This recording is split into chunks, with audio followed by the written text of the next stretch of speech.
Sebelum kita lanjut, jangan lupa like, comment, subscribe, dan nyalakan notifikasinya agar tidak ketinggalan info terbaru lainnya. Semoga bermanfaat.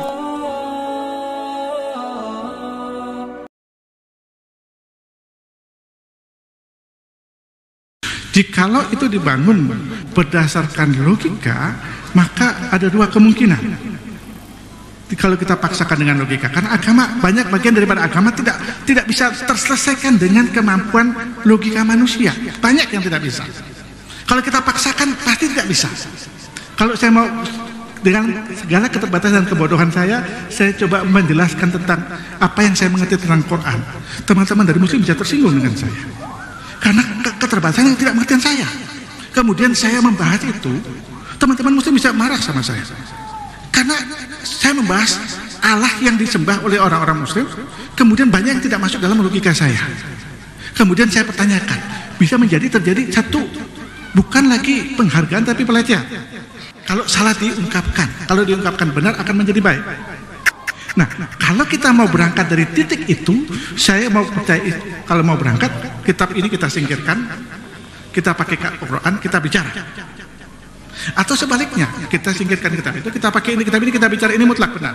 Ini mutlak apa yang diajarkan. Maka kita punya fondasi yang sama. Tapi kalau pada waktu kita membangun untuk perbandingan, maka kita harus rela terbuka bahwa ada yang tidak bisa saya komplement atau pahami secara menyeluruh, ada yang saya bisa pahami sebatas kemampuan horizontal, karena kita berbicara agama, berbicara satu yang bersifat vertikal. Di mana kevertikalan antara Allah dan manusia, kita temukan banyak lubang atau banyak ketidakmampuan kita memahami yang vertikal itu. Itu kira-kira Pak Egi, sedikit tanggapan saya. Saya kira supaya dinamis. Iya. Soal waktu Pak Moderator, ini kebenaran. Jadi saya kira harus sedikit lah, penting dinamis gitu ya. Begini Pak Roland. Pak Edi, saya bisa tanggapi kalau saya lain agak berbeda sedikit aja. Saya pikir kalau iman kita berubah oleh karena dialog seperti ini terlalu gampang sekali. Nilai bobot kebenaran diperoleh dalam waktu sejenak, padahal yang kita imani itu sudah belajar terlalu nilainya sangat low, sangat rendah. Yang kedua, mari kita melihat sesama kita dalam perspektif historis, biblical, teologis, dan filosofis. Dan saya ingin mengangkat, saya pikir konsep-konsep yang keliru tentang Kristen oleh karena Bapak Ibu mengambil sumber yang tidak valid. Ambil kepada kelompok liberal di Eropa, pengaruh sekularisasi. Jangan jadikan pijakan itu mereka bukan Kristen. Saya lebih setuju, saya akan mengatakan begini juga. Ini tidak valid karena Bapak Ibu mengambil kerangka pikir dan isi pikiran itu bertolak dari para teolog liberal yang sesungguhnya bukan Kristen. Mereka hanya menyebut diri Kristen dan bukan Kristen. Itu maka sekali lagi saya minta maaf. Saya pikir kita pertemuan untuk bukan menyatukan persepsi, tapi membuat kita satu dalam hal hidup bersama. Itu Pak. Oke, jadi kan tadi kategorinya saya buat batasan 3, objektif, sistematis, dan toleran. Ternyata mentalitas teman-teman ya, kita anggap juga saudara-saudara sebangsa dan setanah air ya, kalau yang di sini banyak seiman, seislam, sikap toleran itu memang ternyata susah. Nanti implikasinya bernegara, berdemokrasi segala macam jadi susah, karena kayak sekarang presiden nggak mau ngaku kalah gitu loh, padahal sudah kalah gitu. Nah, tapi nggak apa-apa, kita nggak usah terlalu memaksakan seperti Anda, saya setuju. Jadi kita objektif saja dulu dan sistematis.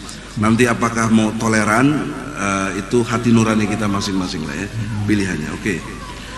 Tapi yang jelas saya sudah ajukan gagasan benar-benar serius dialog kita. Jadi bukan nilainya rendah, Pak Steresbi, bukan karena waktu singkat, bukan, tapi akal. Yang namanya hidayah itu tiba-tiba. Hidayah itu bisa datang kapan saja, tidak menunggu proses waktu lama. Ya, itu di dalam pengertian yang kita pahami, kalau hidayah itu adalah persepsi. Dalam konteks ilmiah itu persepsi. Jadi hasil dialog meskipun singkat, tapi mendatangkan pencerahan, mendatangkan satu kejelasan yang kita bahas, itu namanya kita dapat hidayah dalam dialog ini. Gitu maksudnya. Itu namanya hidayah. Hidayah itu kan petunjuk. Apa petunjuk itu dalam perspektif ilmiah? Yaitu persepsi. Persepsi kita clear bicara tentang kebenaran. Nah, untuk itulah sekarang kita fokus ya, konteks kepada pembahasan agama ini. Kita nggak perlu ikutin aliran liberal, nggak perlu ikutin aliran ortodok dan lain sebagainya, Pak. Kita pakai pendekatan ilmiah, itu yang makanya saya bilang efektif, efisien, tidak terjebak kepada aliran apapun, tapi kepada common sense, otak yang sehat, akal sehat. Nah, tawaran gagasan saya dalam konteks dialog agama ini, parameter bicara agama, saya pikir, atau nanti kalau nggak setuju boleh dibantah atau di ini kan, dua hal penting saja. Pertama, konsep Tuhannya jelas. Yang kedua, sistem ajaran dari agama itu untuk alam dan manusia. Karena agama diyakini untuk apa diyakini? Kalau nggak banyak bertentangan dengan akal, Pak. Untuk apa meyakini agama tapi bertentangan sama akal? Nggak mungkin. Kalau agama itu benar, akal ini alat dari berpikir kita untuk menseleksi benar dan salah. Jadi kalau kita sendiri tidak mempercayai dari cara berpikir akal kita, hanya karena doktrin orang tua kita dulu yang keliru misalnya, ya, itu Anda bisa bayangkan, ya, logika yang menariknya misalnya, kenapa di Rusia yang mengklaim komunis misalnya tetap juga ada orang yang beragama atau Islam atau Kristen, padahal di sana komunis, menentang doktrinnya agama, tetapi tetap ada orang beragama. Berarti apa? Ada logika berpikir di sana. Di sini juga begitu, di Arab Saudi juga begitu, semua di mana-mana. Karena itu pilihan-pilihan. Jangan dikira orang Arab semuanya Islam, ada yang nggak Islam di Libanon, di Syria, di mana banyak sekali. Ya, Israel sendiri itu kan komunitasnya Timur Tengah, jelas malah Yahudi. Maka untuk itu akal sehat, Pak. Kalau tadi logika iman itu nggak bisa didiskusikan, itu sudah yang sakral dan lain sebagainya, saya nyatakan nggak ada manfaatnya beragama, nggak ada gunanya. Untuk apa beragama? Sekarang kita mau apain sih beragama? Kalau tidak menurut yang kita yakini benar. Coba ketika Anda Allahu Akbar tapi Anda nggak jelas apa itu, nggak ngerti. Makanya dalam Islam itu ilmu, ya, iman, ilmu, amal, gitu logikanya. Ya kita memang beriman tapi didasari dengan ilmu. Ilmu imamu amal, kata Rasulullah. Ilmu kamu itu yang jadi imam amalan-amalan kamu. Amalan kamu jadi benar karena didasari ilmu. Dan jangan kamu ikuti satu yang kamu nggak tahu. Ini ada Al-Quran di surat Al-Isra ayat 32. Kamu nggak boleh ikuti satu yang kamu nggak tahu. Makanya wajib belajar agama itu, ngerti minimal 3 hal penting: konsep akidah, syariat, dan akhlak. Kalau prinsip-prinsip Islam. Nah jadi gitu, Pak. Nanti kita bicara konsep Tuhan. Kalau Anda klaim Kristen, konsep Tuhannya itu di mana-mana orang mengkategorikannya dalam satu rumusannya Trinitas. Mau pakai aliran apa juga begitu, Anda Trinitas, ada Tuhan Bapa, Tuhan Anak, Rohul Kudus, kan begitu. Itu diakui nggak? Itu konsep Tuhan namanya Trinitas, yang satu kesatuan dari 3 unsur menjadi satu kesatuan. Nah sekarang kalau kita mau membicarakan Tuhan, jangankan bicara Tuhan, kalau dalam konteks kita betul-betul ilmiah mau membicarakan sesuatu, misalnya kita bicara air, apa unsur-unsur air dari molekul-molekulnya dan lain sebagainya. Mau bicara handphone, apa unsur-unsur, supaya detail. Nah sekarang kita bicara Tuhan, kalau nggak detail jadi hantu. Tuhan hantu, Tuhan tuh hantu, sama dengan hantu, nggak jelas. Ini gunanya kita ilmiah, gitu. Ya, sehingga Anda sering nggak bisa jawab sama anak Anda sendiri kalau nanya Allah itu kayak apa, Tuhan itu apa. Sudahlah, sering kita orang tua udah jangan nanya-nanya itu, belum waktunya nanti. Nah, gitu. Padahal kalau kita bisa menerangkan dengan kadar dari anak-anak itu sendiri, bisa kita jelaskan.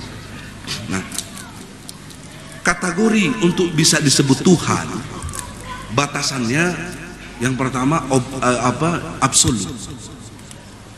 Anda pasti sepakat, nggak mungkin Anda mau bertuhan kepada yang relatif. Lawan dari absolut itu relatif, ya. Cantik itu relatif. Muda itu relatif. Kenapa? Ada bandingan. Saya bisa disebut muda dibandingkan Pak Abdullah Wasian yang udah ngantuk-ngantuk ini, ya. Muda karena ada bandingan, gitu. Ya. Anda bisa disebut wanita karena ada laki-laki. Ini bisa disebut warna hitam karena ada merah, begitu. Tidak bisa disebut hitam kalau ada semuanya hitam. Nah, jadi logika relativitas ini mengantarkan kepada satu bentuk absolut, pengertian yang absolut. Nah, kalau kita mau bertuhan, kategori yang kita harus tuhankan adalah yang punya nilai dimensi absolut. Yang kedua, distinct. Distinct itu lain daripada yang lain. Tidak bisa dia dipersamakan dengan kita atau yang diciptakannya. Karena kalau dia sama dengan sesuatu, mau ngapain bertuhan?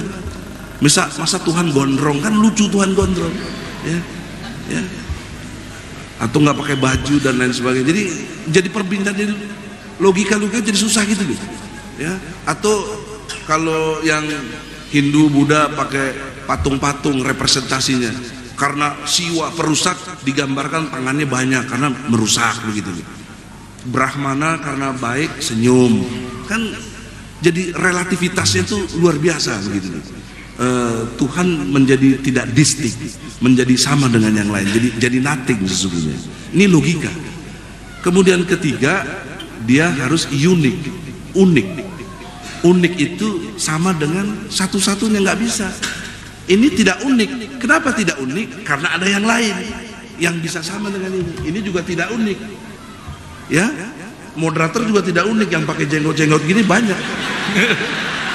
Benar, tidak unik. Nah, jadi kalau mau dikategorikan dia Tuhan, dia harus yang unik. Nggak mungkin, nggak bisa. Itu logika yang sehat kategori, barulah oh itu Tuhan, gitu. Nah, jadi absolut, distinct, dan unik. Nah, mari kita jujur, konsep Trinitas Anda, benturkanlah logika tadi yang kita yakini kebenaran tentang yang kita anggap sebagai Tuhan. Konsep Trinitas Anda itu bisa nggak diterima secara absolut, distinct, dan unik, gitu, dalam kategori sebagai Tuhan.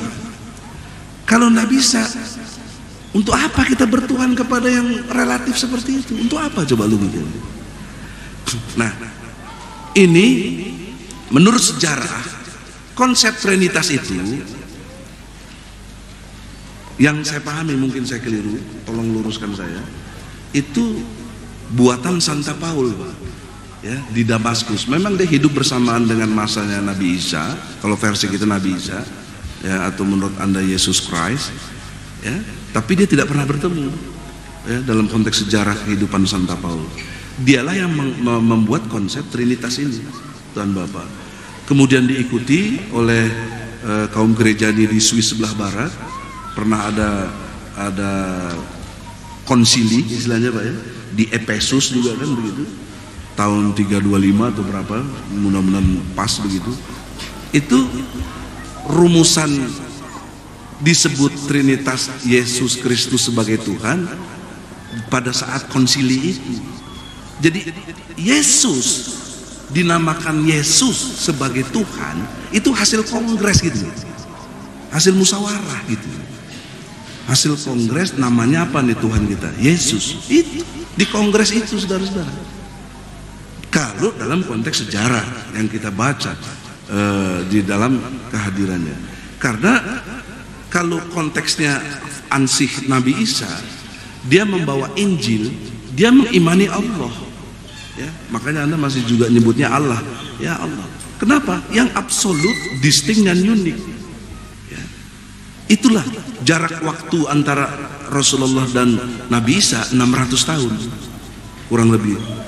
Dan kalau pakai logika-logika metodologi yang saya bangun seperti ini dengan objektif, sistematis, kemudian kita toleran sikap kita, jangan pokoknya.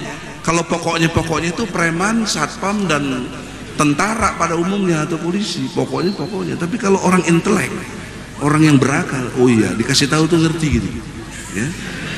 Nah, untuk itu di dalam pengertian metodologi inilah kita mesti menyepakati seperti itu. Nah, kalau Islam gimana? Islam sederhana sekali. Qul huwallahu ahad, Allahus samad, lam yalid walam yulad walam yakul lahu kufuwan ahad. Paling tidak kita anggaplah apa ini Al-Quran wahyu, kita singkirkan dulu lah. Tapi kita lihat materi yang disampaikan oleh isi Al-Quran itu. Anggaplah kita meragukan dulu, seperti Anda, karena tidak menerima dulu Quran. Ragu, tapi pikir dong, Anda kan punya otak, pakai otak. Kok ada Qul huwallahu ahad, Allahus samad, lam yalid walam yulad walam yakul lahu kufuwan ahad. Ini kan kalau dikategorikan absolut, distinct, unik, semua kategori ini masuk. Qul huwallahu ahad. Katakan yang pantas jadi Tuhan itu cuma Allah, nggak ada yang pantas. You mau sebut yang mana coba? Coba sebut yang absolut, distinct dan unik, yang universe, yang menguasai universe, tata ruang. Ada lagi kalau di Quran itu wal awalu wal akhiru wa johiru wa batinu wa huwa bikulli syai'in alim. Dia yang awal, dia yang akhir, dia yang johir, dia yang batin. Ini kalau mau di breakdown lagi apa tentang kategori yang disebut dengan Tuhan. Jadi jelas gitu. Dia yang mengawali totalitas jagat raya ini dan dia yang mengakhiri. Bicara awal dan akhir ini bicara tentang space and time. Dan Anda mau pergi kemanapun di dunia ini tidak mungkin lepas dari space and time. Tidak mungkin lepas dari ruang dan waktu. Kemanapun Anda pergi, dimanapun Anda berada. Bahkan Anda akan bisa cerdas dengan jawab. Anda bisa jawab? Tolong jawab pertanyaan saya. Anda merasa punya Tuhan yang absolut, distinct dan unik. Bagaimana Anda menjelaskan bahwa Tuhan itu maha tahu? Dari mana Anda tahu bahwa Tuhan maha tahu? Tahukah Anda Tuhan maha tahu? Yang katanya Anda udah ke 60 negara, kemana 300 buku, baca. Sederhana. Tahukah? Jelaskan pada saya mengapa Tuhan bisa maha melihat? Mengapa Tuhan maha tahu? Maka logika-logika objektif seperti inilah yang saya mau, teman-teman. Jadi dialog kita itu bukan menghujat, bukan apa, tapi memang mikir itu loh. Itu artinya mikir, berpikir. Kita sepakati dulu, apa arti berpikir menurut Anda? Menurut saya, berpikir itu membandingkan, ya. Menurut Anda apa? Kalau kenapa anak kecil kalau ada pisau, ada api, nggak bisa bandingin, dia pegang aja, kemudian api dia ini, karena belum bisa membandingkan, artinya belum berpikir. Bagi kita yang disebut berpikir, karena kita sudah mampu membandingkan. Lo goblok lo, nggak mikir, kenapa? Pada saat dia goblok dia nggak bisa banding, ini salah, mestinya yang ini, kan begitu. Nah, begitu juga ini dalam konsep soal Tuhan, absolut, distinct dan unik. Pilihan kita, kecerdasan kita untuk melihat kategori yang berkait dengan konsep Tuhan, absolut, distinct dan unik.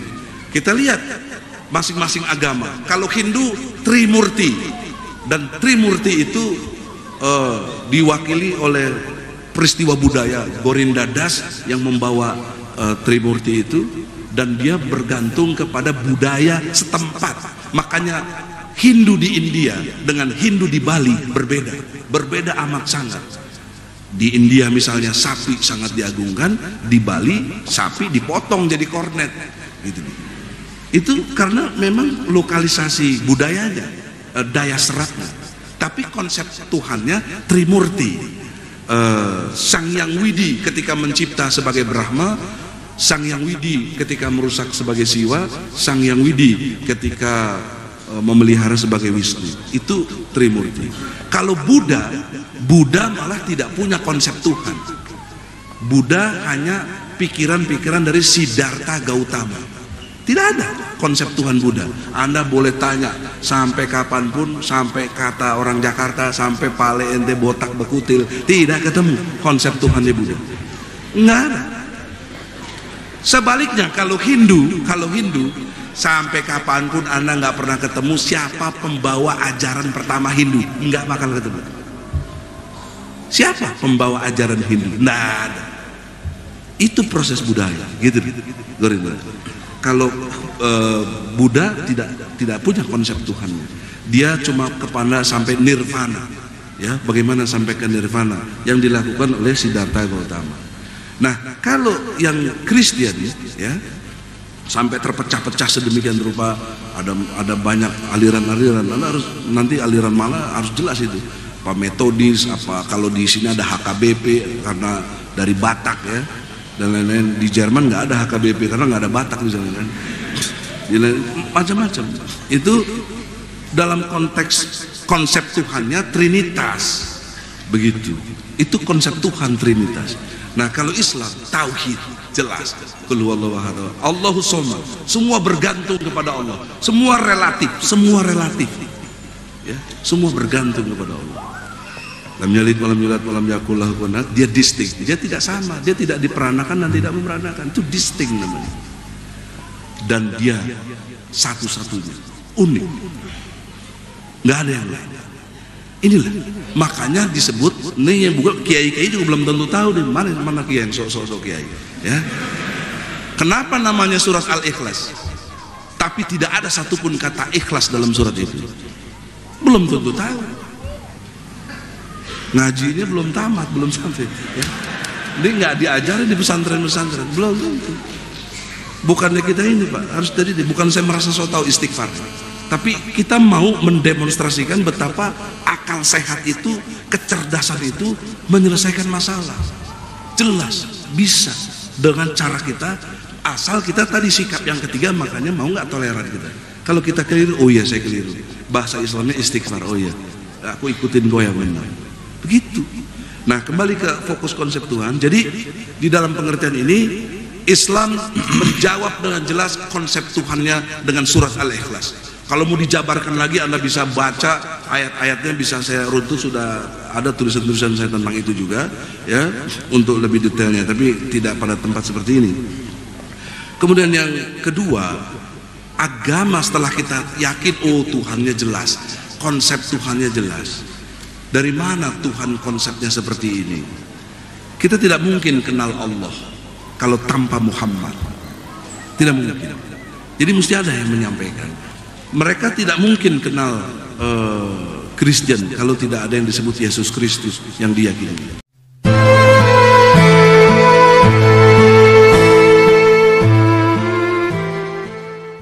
Terima kasih sudah menonton. Ambil positifnya dari ceramah berikut. Silahkan berikan komentar terbaik kalian.